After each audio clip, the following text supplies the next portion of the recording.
My wife told me she needed a quiet weekend alone, but I discovered she was on a romantic trip with her coworker, and now my entire family is demanding answers. I'm 34M, and my wife Diana is 33F. We've been married for 7 years, together for 10 total. We have a 5-year-old daughter named Lily. I thought we had a really solid marriage. Not perfect, obviously, but good. We communicate, we have date nights, and we split parenting duties pretty evenly, or at least I thought we did all those things. About 3 months ago, Diana started a new job at a marketing firm downtown. She'd been at her old job for like 6 years and was bored out of her mind. So this new position was exciting for her. Better pay, more creative freedom, younger team. She seemed really energized by it. I was happy for her. She started working longer hours pretty quickly, staying late for client meetings or team brainstorming sessions or whatever. I didn't think much of it. New job, want to prove herself. I get it. I picked up more of the afternoon parenting stuff with Lily. No big deal. Then about 6 weeks ago, she mentioned this coworker named Ryan. She brought him up kind of a lot, actually. Ryan had this funny story from a client pitch. Ryan recommended this great lunch place near the office. Ryan thinks we should pivot the campaign strategy, I noticed, but didn't say anything because I didn't want to be that jealous, insecure husband. 2 weeks ago, Diana came to me and said she was feeling really burned out, said she needed a weekend to herself to recharge, just like a quiet solo trip somewhere to decompress.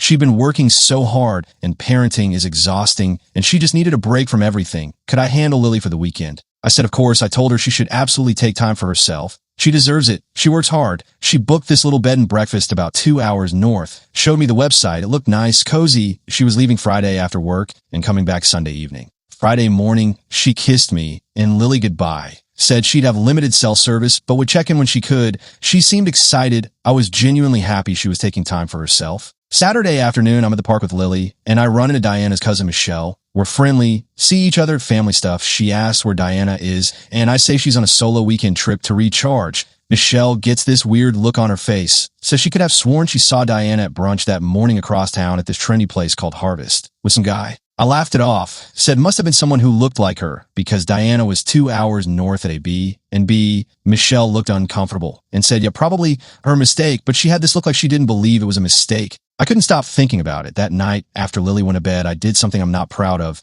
I checked our phone bill online. We're on a family plan, so I can see all the numbers. Diana had been texting one number constantly for the past month, like hundreds of texts, way more than she texts me or her mom or anyone. I reverse searched the number. It belonged to someone named Ryan Mitchell. I found his LinkedIn. He works at Diana's company. In the same department, he's 29, looks like he works out a lot, has that whole young, creative, professional vibe. My stomach dropped. I went to Instagram and found his account. It was public. I scroll back to that morning. He'd posted a story from brunch at Harvest, the trendy place Michelle mentioned. I could see part of a woman's arm and hand in the frame. She was wearing the bracelet I got Diana for our anniversary last year. I felt like I was going to throw up. I checked the location tag on some of his older stories from the past 2 weeks. Several were from places Diana said she'd been for work meetings or client dinners. He posted a sunset photo on Friday evening tagged at the exact bed and breakfast Diana said she was staying at. I didn't sleep at all Saturday night. Just lay there staring at the ceiling, trying to figure out what to do. Part of me wanted to call her immediately and confront her.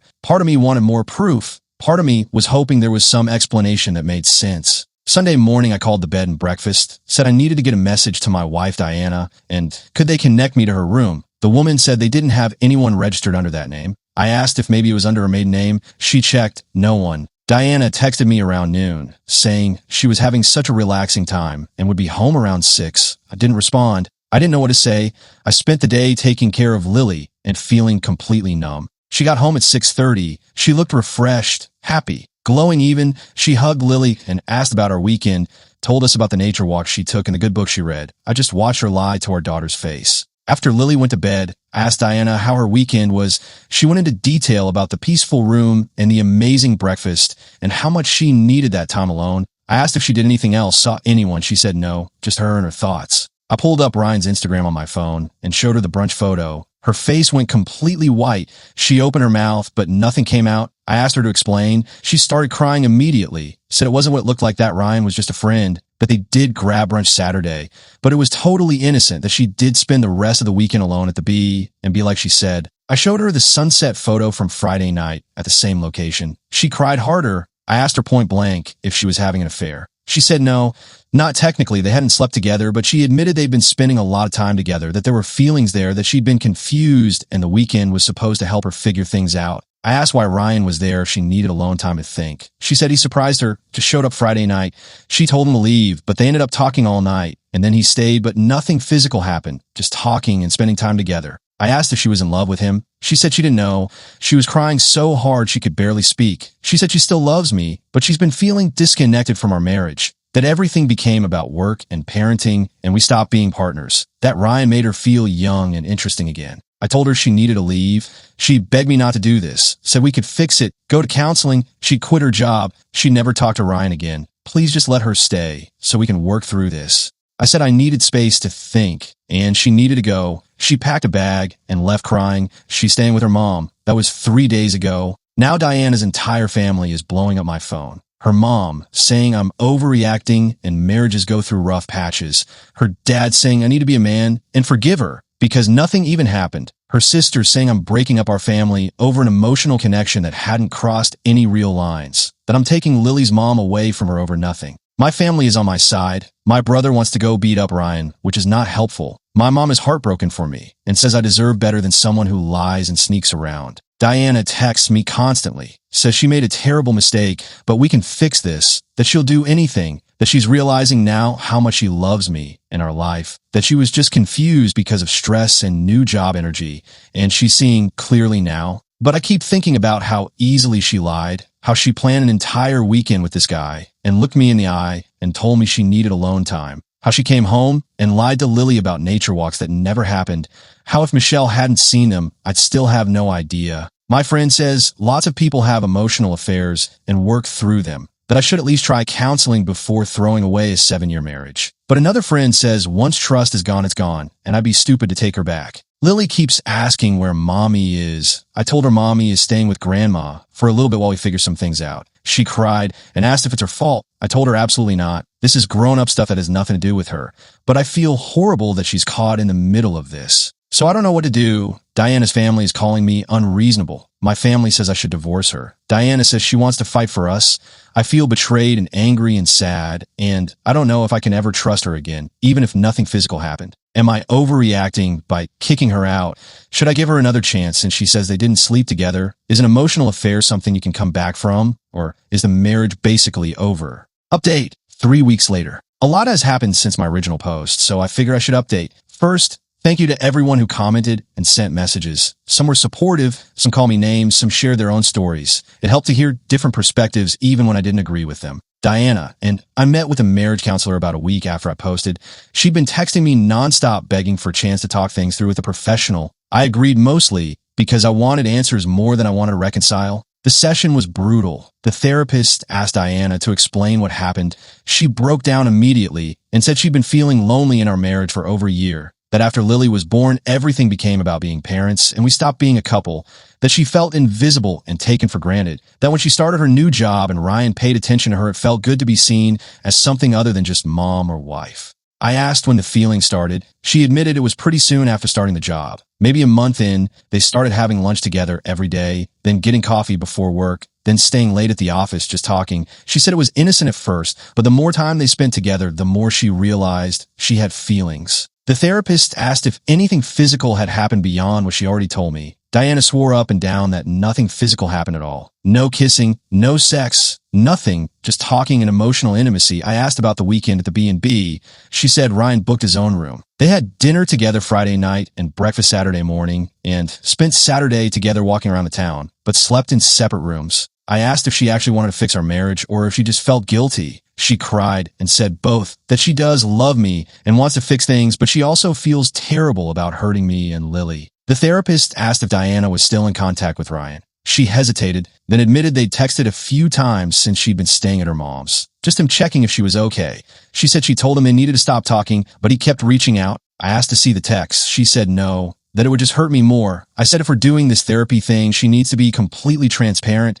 She unlocked her phone and handed it over. The texts were worse than I expected. Ryan saying he missed her, Diana saying she missed him too, but needed space to figure things out, him saying he'd wait for her saying she didn't know what she wanted, him sending heart emojis, her not shutting it down. I handed the phone back and told the therapist I was done. Diana started sobbing, saying, wait, please. She'd block him right now. I said it's too late. She had multiple chances to end things with him, and she kept choosing not to. The therapist tried to mediate, but I just left. Diana's family ramped up the pressure after that. Her mom showed up at my house saying I was being stubborn and prideful, that everyone makes mistakes, and I was throwing away my family over hurt feelings. Her dad called and said if I divorced Diana, he'd help her get primary custody of Lily because I was being emotionally unstable. That custody threat sent me straight to a lawyer. I had a consultation 2 days later.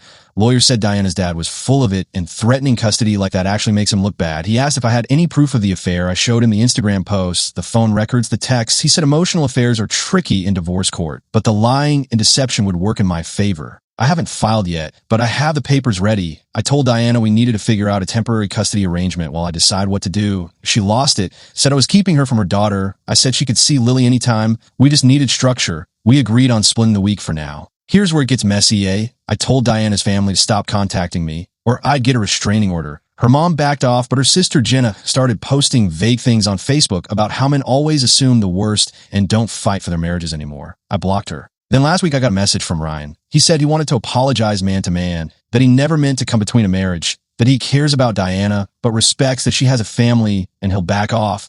The message felt manipulative, like he was trying to seem noble while also making it clear he's still in the picture waiting. I didn't respond, but I screenshot it and sent it to Diana. Asked if she told him to message me. She said no. She said she'd actually told Ryan they couldn't talk anymore, and she was focusing on her family. I asked when she told him that. She said 2 days ago. I pointed out his message was from the day before. She had no explanation. I checked Ryan's Instagram again. He'd posted a story the same day. He messaged me. It was a photo of coffee cups at a cafe. 2 cups. One was the exact kind Diana always orders, oat milk latte with an extra shot. I recognized it because I've ordered it for her a million times. I sent Diana the screenshot, asked if she'd seen Ryan. She called me immediately crying, admitted they'd met up to talk one last time. To get closure, she swore that was it. They said goodbye. It's over now. I hung up on her. I called my lawyer the next day and told him to file. He said he'd have the papers ready by the end of the week. I told Diana I was filing for divorce. She came to the house sobbing, begging me to reconsider, said she'd made mistakes, but she was done with Ryan for real this time, that she chose our family, that she'd do anything to prove it. I asked why I should believe her when she's lied repeatedly, when she's had multiple chances to end things with him and kept going back. She had no answer, just kept crying and saying she was sorry. My mom has been amazing through all this. She's been taking Lily a few afternoons a week so I can handle lawyer stuff and just process everything. Lily is struggling. She doesn't understand why mommy and daddy aren't living together anymore.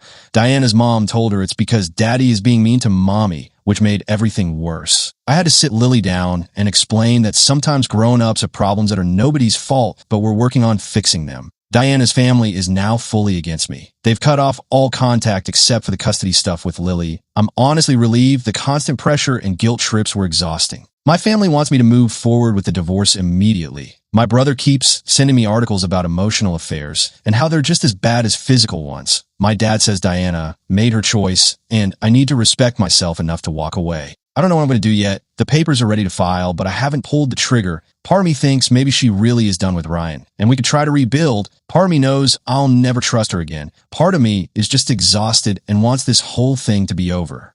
So that's where things are. Still married technically, but living separately. Divorce papers ready. Diana says she wants to fix things, but keeps lying.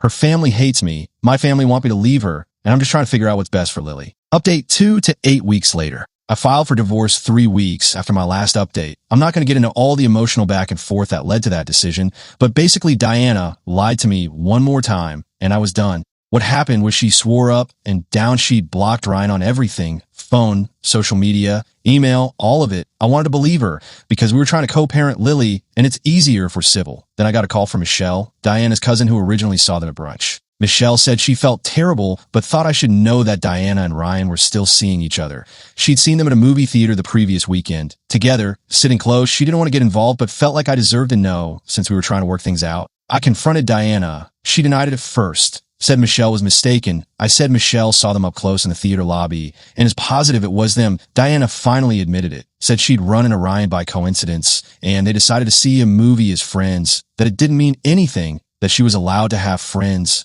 I told her I was done, filed the papers the next day. She completely broke down when she got served, called me hysterical saying I was giving up on us, that she'd been trying so hard. That one movie didn't mean she wanted to be with Ryan. I told her she'd proven over and over that she couldn't be trusted and I was done being lied to. The divorce is moving forward. My lawyer says it should be fairly straightforward since we don't have complicated assets. The house is in both our names, but I'm keeping it and refinancing to buy out her half. She's not fighting it. We're doing split custody of Lily, week on, week off. It's not ideal, but the lawyer said it's the most fair arrangement. Diana moved in with her mom. She tried to get her own place, but couldn't afford it on her salary alone.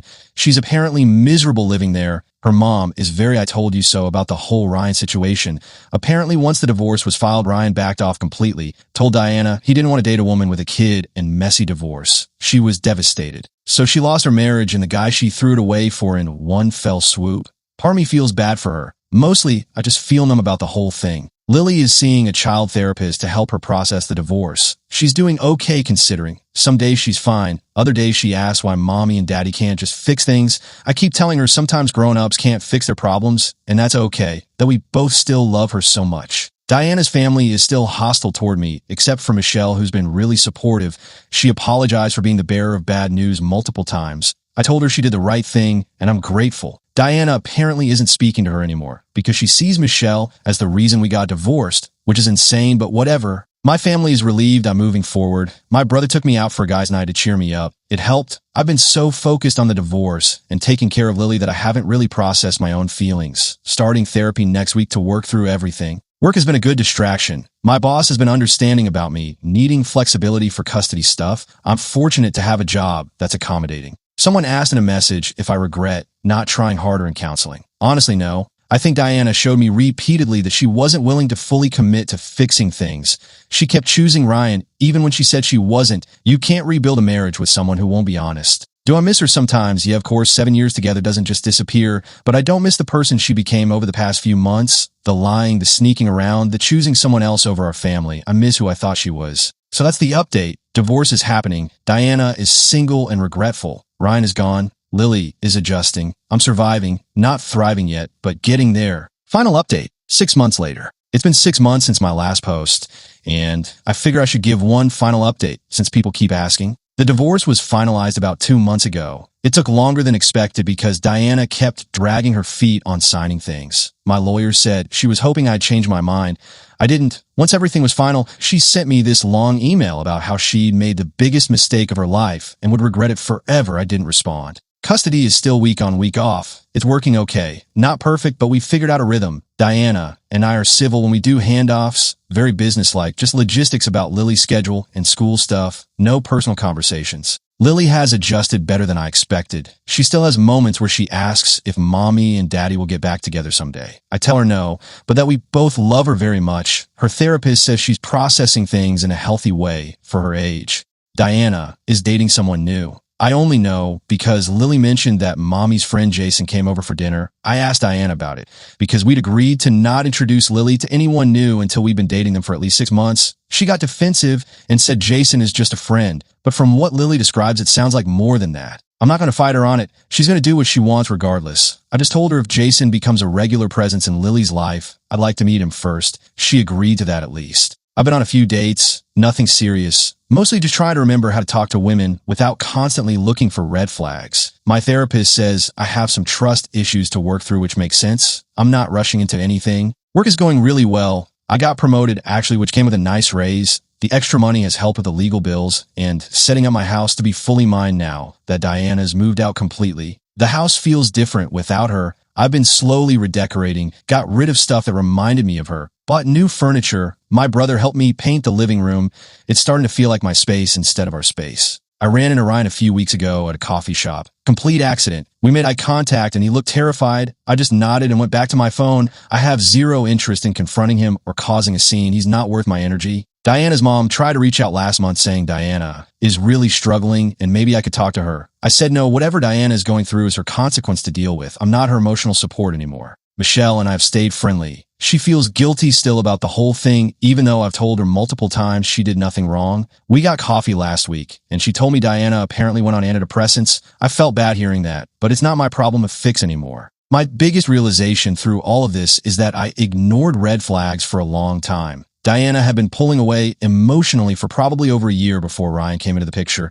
I just didn't want to see it. I thought if I was a good dad and helped around the house and didn't complain, that was enough. But marriage takes more than that. I don't blame myself for her having an emotional affair. That was her choice. But I do recognize I wasn't as present as I should have been. We'd stopped dating each other, stopped having real conversations. Everything was about Lily or household logistics. That doesn't excuse what she did, but it's something I'm trying to be aware of for future relationships. Someone asked if I'd take her back if she asked. The answer is no. Not because I hate her or anything, but because trust once broken is really hard to rebuild, and I don't think she's capable of the honesty that would require. She's shown me repeatedly who she is. I believe her now. Lily asked me the other day if I'm happy. I told her I'm working on it. She said that's good because she wants both her parents to be happy, even if they're not together. Kids are wise sometimes. So that's where things ended up. Divorced, co-parenting, moving forward. Not the outcome I wanted a year ago, but it's the reality I'm building a life around. Diana is living her life, I'm living mine, and we're both trying to be good parents to Lily despite everything. Thanks to everyone who commented and messaged over these past months. It really did help having support from strangers when things felt impossible. This account is done now. Time to fully close this chapter.